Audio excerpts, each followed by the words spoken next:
पहिले राती पियावा जब भीरी तोहरा गईल हमके बतावा बात का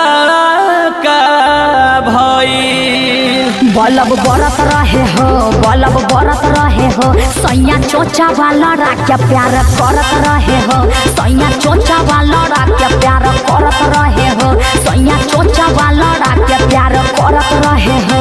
बलब बरत रहे हो, बलब बरत रहे हो, बलब बरत रहे हो, कबो ऊपर कबो नीचे सैया धरत रहे हो, सैया चोचा वाला राख्या प्यार करत रहे हो।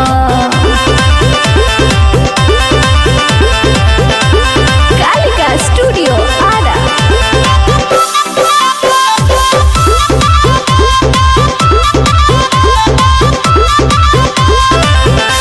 अरे बोला बोला पलंग कैसे हिला, मजा आई।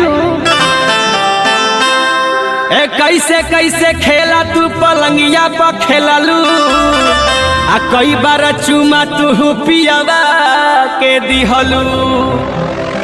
पलंग हिलत रहे हो, पलंग हिलत रहे हो, बाकी चोर चोर करे मजा मिलत रहे हो, बाकी चोर चोर करे मजा मिलत रहे हो, बाकी चोर चोर करे मजा मिलत रहे हो। बलब बरत रहे हो, बलब बरत रहे हो, बलब बरत रहे हो, सैया चोचा वाला राख्या प्यार करत रहे हो, सैया चोचा वाला राख्या प्यार करत रहे हो।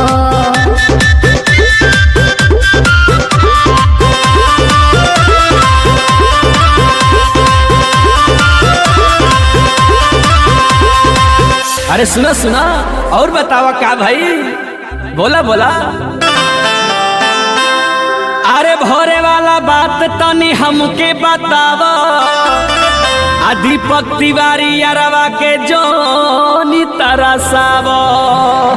पांचा धरत रहे हो, उरा गड़त रहे हो, दीपक राय पिया से जिया पे लड़त रहे हो, रिंकू अनु पिया से जिया पे लड़त रहे हो, दीपक राय पिया से जिया पे लड़त रहे हो।